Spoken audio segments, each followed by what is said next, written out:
Hi everybody, I'm Judy. And I'm Jim, and welcome to It's a Highway Vlog, where you get to travel the country with us. But don't forget your sunscreen, because it's hot here in Texas.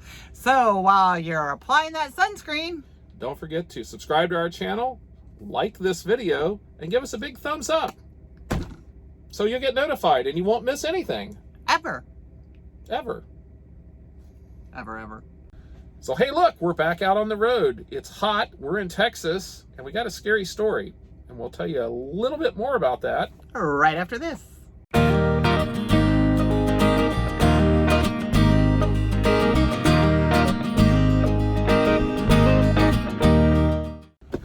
Well, hello there everybody.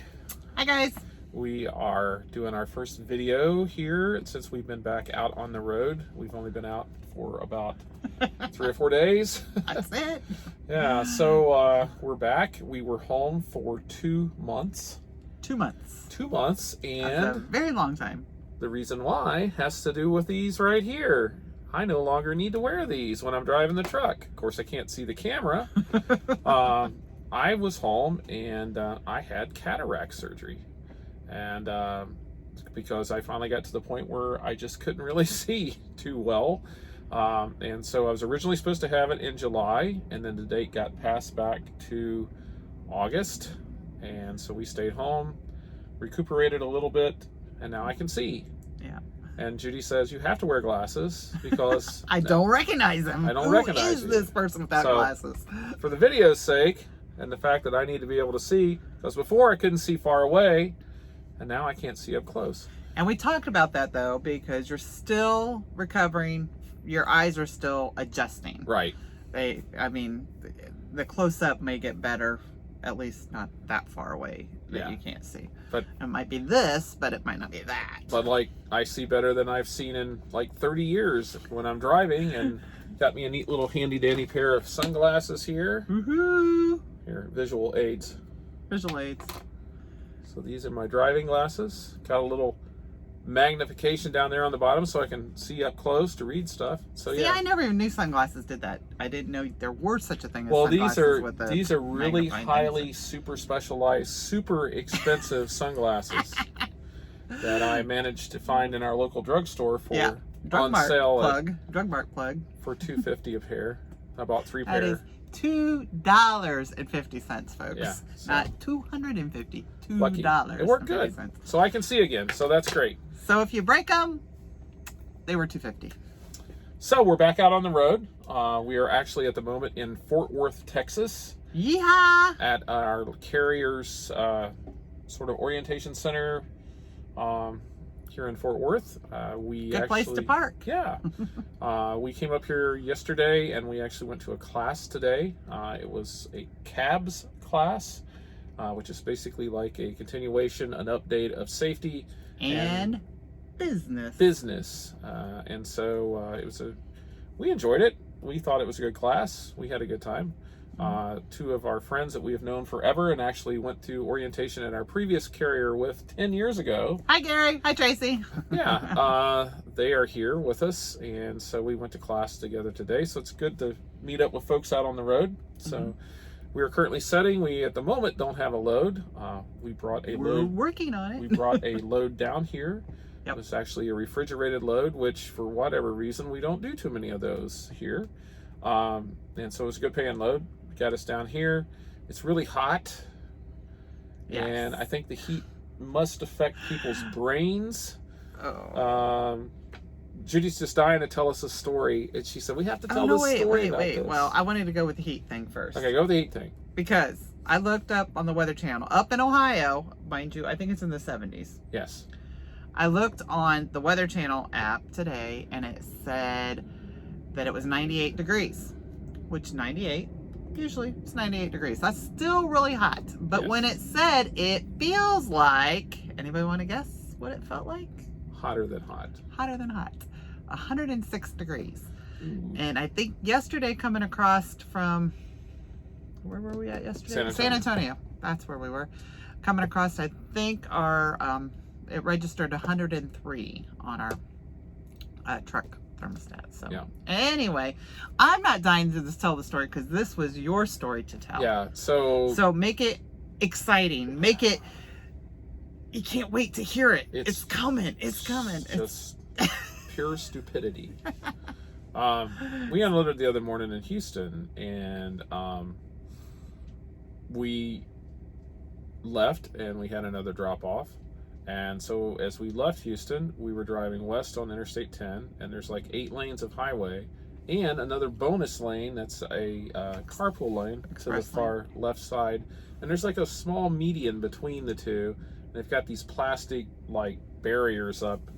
And so I'm driving along about, 55, 60 mile an hour. There's 8 lanes of traffic. I'm in like the 4th lane in from the outside of the interstate. So there's 4 lanes to my left, 3 to my right. I'm in that lane, just driving along, mind my own business. I look up ahead of me, and I see this guy over where the carpool lane is. And now let's preface this. This guy was not in a vehicle. No, he was standing there, and it looked like he sort of darted out into the interstate and then stepped back.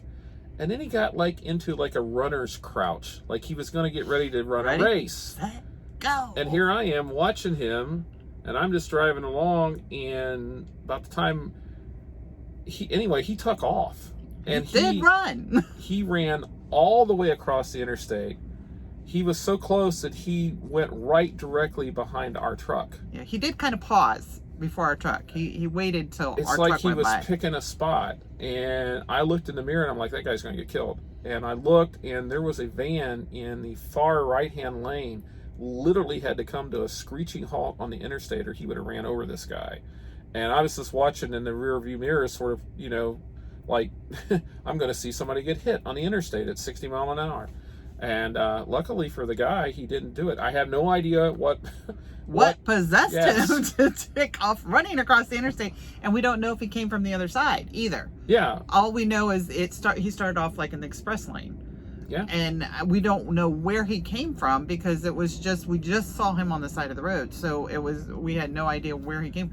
And all the traffic's moving 60, 65. Yeah. As someone today said, anywhere between 50 and 75 on that road. You just don't really know. You just don't know. And that's where it's just like, it's crossed, I don't know, 8 lanes of traffic.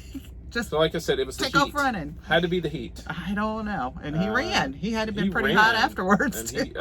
I don't know. That was just... That's one of the scariest things I've seen since we've been out here, because it was literally, the guy ran right behind my truck.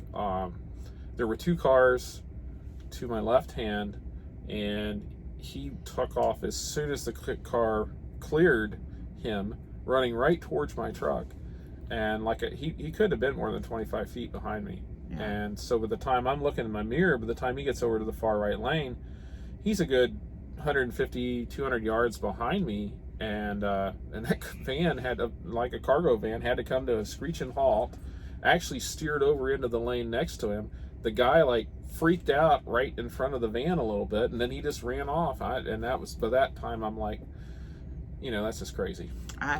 So anyway. But that's the second pedestrian on the interstate in Texas that we've seen in our 10 years. Yeah, we had another one down by Laredo once, when Judy was driving one night, and there was a guy walking down the Hammer lane. Yep. And wasn't quite as many lanes, but I think there were 4. Three, I think. 4? Yeah. So, I was in the next to the boy. It scared me. Yeah. So. And that was in the middle of the night. At least this was during the day. But it was still hot. I'm blaming the heat. Yeah. So we don't know, but anyway, that was our crazy story, and that we talked earlier about our scariest times, and I think we've already shared about the one down there by Laredo. Yeah. That this would go right up there. Yep, it's gonna be right up there in our scariest times out on the road. So anyway, we're back out running. I actually do have to go home here at the end of next week for a follow-up eye appointment, and got to take care of a couple other things at the house. And then we're going to plan on coming out and running until... running up through the first week in December. And then we're going to go on vacation. Yay, with our kids. With our kids. It's like the first and grandson. Family Can't forget about him. Vacation that we have taken since they were like in high school. Yeah. And so did we do it in high school? Maybe grade school. I was going to say, I don't know when we had time. So we're going to take a trip to Florida, maybe. We're hoping, if everything is... I don't know. Everything's just crazy right now. So we'll see how things go. we're hoping everything calms down. At least if not, we'll all have the week off and But we'll all go do something together. We rented a house, and so we'll just drive to the house and go to the beach and stay in the house and not do anything. So Anyway. So anything else you want to talk about there? No, I think we'll save for our next video because I had talked about Truck stop safety. Yes, because we have another scary story. Yeah, another scary story, but we'll tell you about that in the next video. So we'll see you next time. So Are we done? I think we're done. So you're supposed to say, so long, everybody. Oh, so long, everybody. Good night.